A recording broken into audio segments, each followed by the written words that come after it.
जी, अस्सलाम वालेकुम। मैं शोएब बात कर रहा हूँ ईमानदार मुंशी सॉफ्टवेयर कंपनी से। तो आज की इस वीडियो में हम जानेंगे कि इजी पैसा जैज़ कैश का सॉफ्टवेयर आप किस तरह से अपने इजी पैसा जैज़ कैश के बिज़नेस के लिए इस्तेमाल कर सकते हैं। इस सॉफ्टवेयर को ना सिर्फ आप जैज़ कैश इजी पैसा बल्कि अपने मोबाइल लोड का रिकॉर्ड रखने के लिए इस्तेमाल कर सकते हैं। आप जो इलेक्ट्रिसिटी गैस पानी का बिल पे करते हैं कस्टमर्स का, उनका रिकॉर्ड भी आप इसमें बड़े अच्छे अंदाज में रख सकते हैं। आइए सॉफ्टवेयर को लॉगिन करते हैं और जानते हैं इसका इस्तेमाल का तरीका।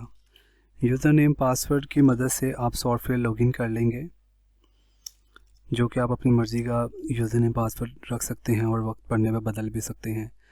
तो जी, ये सॉफ्टवेयर लॉगिन हो चुका है और मेरे सामने वो तमाम फंक्शंस नज़र आ रही हैं जो इजी पैसा जैज़ कैश में यूज़ हो सकते हैं। सबसे पहले मैं बताता चलूँ, ये सॉफ्टवेयर इंग्लिश और उर्दू दोनों ज़ुबानों में इस्तेमाल हो सकता है। आप इसको उर्दू में करेंगे तो सारा सॉफ्टवेयर आपको उर्दू में नज़र आने लग जाएगा, इंग्लिश में करेंगे तो सॉफ्टवेयर इंग्लिश में शो होने लग जाएगा। सबसे पहले बात करते हैं इजी पैसा जैज़ कैश में इसके अंदर क्या क्या फ़ीचर्स हैं और क्या क्या आप इस्तेमाल कर सकते हैं। सबसे पहले आ रहा है मैनेज बैंक। बैंक का मतलब है आपका मीज़ान, UBL, HBL, जो भी बैंक्स हैं वो आप बैंक ऐड कर देंगे और आपके जो जैज़ कैश इजी पैसा के अकाउंट्स हैं वो ऐड कर देंगे, ताकि आपको पता हो कि मैंने जैज़ कैश का अकाउंट यूज़ करना है, मैंने इजी पैसा का अकाउंट यूज़ करना है पैसे रिसीव या सेंड करने के लिए। ठीक है, यहाँ से आप वो बैंक क्रिएट कर लेंगे। और मैनेज अकाउंट्स का मतलब है कि जो आपने बैंक क्रिएट किए हैं वो किन नामों पे हैं। अगर जैज़ कैश का अकाउंट आपने एक बैंक बनाया जैज़ कैश का, वो किसके नाम पे है वो आप मैनेज अकाउंट में जाके उसको वो नाम दे देंगे, ताकि आपको पता हो कि मेरे पास जो जैज़ कैश की अकाउंट है वो किस किस नाम के ऊपर बने हुए हैं और मैंने कौन सा अकाउंट यूज़ करना है सेंडिंग रिसीविंग के लिए और कौन सा नहीं यूज़ करना। ठीक है, मैनेज बैंक में जाके हम जैज़ कैश इजी पैसा मीज़ान HBL UBL के बैंक के नेम ऐड करेंगे और उनको यूज़र असाइन कर देंगे कि वो किन किन नामों पे हैं। ठीक है, उसके बाद आ जाएगा मैनेज सप्लायर।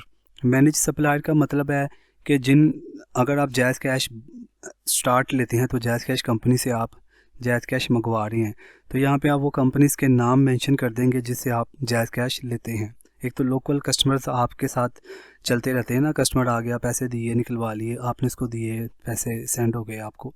एक होता है कि पार्टी से आप जैज़ कैश ले रहे हैं और उसके साथ आप अपना बिज़नेस कर रहे हैं, जिस तरह रिटेलर से में जैज़ कैश आता है। तो आप यहाँ पे वो सप्लायर और पार्टीज़ मेंशन कर सकते हैं जिसे आप जैज़ कैश लेते हैं। ठीक है ना, उसके बाद मेन पोर्शन आ गया मैनेज बैलेंस। मैनेज बैलेंस पे जैसे ही क्लिक करेंगे सबसे पहला फंक्शन है अवेलेबल बैलेंस। अवेलेबल बैलेंस में आप देख पाएंगे कि किस जैज़ कैश इजी पैसा मीज़ान HBL के अकाउंट में कितने पैसे मौजूद हैं। ठीक है ना, तो आप जो अकाउंट सेलेक्ट करेंगे उसमें जितने पैसे मौजूद होंगे आपको वो करंट सिचुएशन में वो बताता रहेगा। टुडे ट्रांजैक्शन का मतलब है कि आज सारा दिन में आपने इजी पैसा JazzCash Meezan UBL HBL bank में जो पैसे लिए हैं या दिए हैं उसकी जो भी ट्रांजैक्शन है, जो भी उनके लेजर हैं वो आपको नज़र आ जाएंगे। आप जो अकाउंट सेलेक्ट करेंगे आज के दिन में उसके साथ जो भी आपका लेन देन हुआ है उस जैज़ कैश इसी पैसे के अकाउंट में वो आपको शो हो जाएगा। उसके बाद ऑप्शन आ गया डिपॉजिट बैलेंस। डिपॉजिट बैलेंस में दो फंक्शंस होते हैं। एक फंक्शन होता है कि कस्टमर से पैसे आ रहे हैं और दूसरा फंक्शन है एजेंट से पैसे आ रहे हैं, जो मैं सप्लायर की बात कर रहा था। कस्टमर से आ रहे हैं तो आप कस्टमर वाले पोर्शन में आएंगे कि कस्टमर आपको ऑनलाइन सेंड करके आपसे कैश ले रहा है, तो उसको आप डिपॉजिट फ्रॉम कस्टमर कह देंगे। अगर आप पार्टी से लेके उसको कैश दे रहे हैं तो वो डिपॉजिट फ्रॉम एजेंट आ जाएगा। ठीक है ना, उसके बाद आ गया सेंडिंग बैलेंस। सेंडिंग बैलेंस में आप एजेंट को सेंड कर रहे हैं या कस्टमर को सेंड करें, वो पोर्शन आ जाएगा कि आप कस्टमर से कैश लेके उसको ऑनलाइन सेंड कर रहे हैं तो वो सेंडिंग में आ जाएगा। सही है ना, तो जैसे कि जिस पैसा में जो मेन रोल होगा वो डिपॉजिट और सेंडिंग होगा। डिपॉजिट कस्टमर करवा के जा रहे हैं, एजेंट करवा के जा रहा है, उसको कैश दे रहे हैं। तो ये डिपॉजिट में सिनेरियो क्या होगा कि आपके अकाउंट में पैसे आ रहे हैं और आपका कैश जाता जा रहा है, और सेंडिंग में क्या हो रहा है कि आपके अकाउंट में पैसे जमा होते जा रहे हैं और कैश आपका जाता जा रहा है। सही है ना, तो ये आपका मैनेज बैलेंस हो गया। उसके बाद हम चलते हैं मैनेज बिल्स में। मैनेज बिल्स में आप जो से बिल पे करते हैं कस्टमर के, इलेक्ट्रिसिटी गैस वाटर, जो भी बिल पे करते हैं आप वो सारे बिल्स के यहाँ पे नाम लिख देंगे। All bill type add bill. ठीक है ना, यहाँ पे आपके बिल ऐड हो जाएंगे। इसका मतलब है कि आप अपने कस्टमर के इलेक्ट्रिसिटी गैस पानी के बिल भी पे कर सकते हैं और उसका रिकॉर्ड रख सकते हैं। उस पर जो आपको उस पे आपको जो प्रॉफिट होती है, आपको जो बोनस मिलता है, उसका रिकॉर्ड भी रहेगा। उसके बाद मैनेज बिल में जाके आप बिल पे करेंगे। अब बिल पे करने में दो सिचुएशन है। फॉर एग्जांपल कस्टमर के बिल पे करने की डेट है 10 और बिल आपको वो दे गया 5 तारीख को। अब आपके पास 4 दिन हैं, 4 से 5 दिन हैं उस बिल को अदा करने में। तो आप क्या करेंगे, वो बिल का रिमाइंडर सॉफ्टवेयर में सेट कर देंगे पेंडिंग के नाम से। उसके बिल की जितनी अमाउंट है और उसका बिल की जो ड्यू डेट है, उसका आप रिमाइंडर लगा देंगे कि मुझे 10 तारीख को याद आ जाए फ़लाँ बंदे का मैंने बिल पे करना है। तो वो जो 5 दिन पहले आपके पास पैसे आ चुके हैं, तो आप 4-5 दिन उनको अपने जायज़ का चीज़ पैसा या बिल के लिए सर्कुलेट कर सकते हैं, मोबाइल लोड के लिए सर्कुलेट कर सकते हैं। तो 4-5 दिन आपने उसके पैसे भी यूज़ कर लिए और बर वक्त आपको नोटिफिकेशन भी मिल गया आज लास्ट तारीख है, उस दिन आप उसका बिल भी पे कर देंगे। तो इस तरह आपने किसी के पैसे से थोड़ा सा पैसे सर्कुलेट करके 3-4-5 हज़ार कमा भी लिया होगा और बर वक्त उसका बिल भी पे हो जाएगा, वो भी खुश और आप भी खुश। ठीक है ना।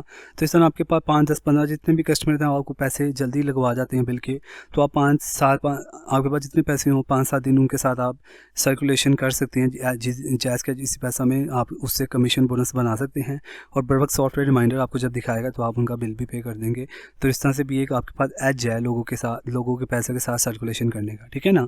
उसके बाद मोबाइल लोड आ जाएगा कि आप लोड करते हैं सिमों में, तो आप अपनी सिम ऐड कर दें, यूफोन, मोबाइल, टेलीनॉर, जो भी आपकी सिम है और उसके अंदर जितना बैलेंस मौजूद है वो सिम आप क्रिएट करके उसके अंदर बैलेंस अपना डिफ़ाइन कर दें। तो जैसे जैसे आप बैलेंस कस्टमर को करते जाएंगे, उस बैलेंस करने पर जो आपको बोनस मिल रहा है वो आपको अलग नज़र आता रहेगा और सारा दिन में आपने जितना लोड किया वो अलग नज़र आता रहेगा और करंट सिचुएशन में जितना बैलेंस सिम में मौजूद होगा सॉफ्टवेयर आपको वो भी बताता जाएगा। सही है ना। तो इस तरह से हमने 4 फंक्शंस देख लिए, 3 से 4 फंक्शंस देख लिए। पहला फंक्शन हमने देख लिया कि हम अपना जायज़ कैश इजी पैसा का जो बिज़नेस है वो बड़े अच्छे अंदाज में रन कर सकते हैं। उसके बाद मैंने देखा कि जो इलेक्ट्रिसिटी, गैस, वाटर के बिल हैं वो आप पे भी कर सकते हैं और रिमाइंडर में भी रख सकते हैं और ड्यू डेट के ऊपर रिमाइंडर सॉफ्टवेयर आपको देगा तब आप पे कर सकते हैं। उसके बाद हमने देखा कि आप मोबाइल लोड जो हैं, जो हम मोबाइल लोड करते हैं उसके ऊपर जो बोनस वगैरह मिलता है, जो लोड करते हैं उसका भी रिकॉर्ड हम अच्छे अंदाज में रख सकते हैं। ठीक है ना। ये एक शॉर्ट ओवरव्यू, मुझे उम्मीद है आपको समझ आई होगी। मैं नेक्स्ट वीडियो में अब आपको हर फंक्शन का अलग अलग यूज़ करके बताऊंगा कि कैसे आप सारे ऑपरेशंस रन करेंगे। तब तक के लिए अल्लाह हाफिज़।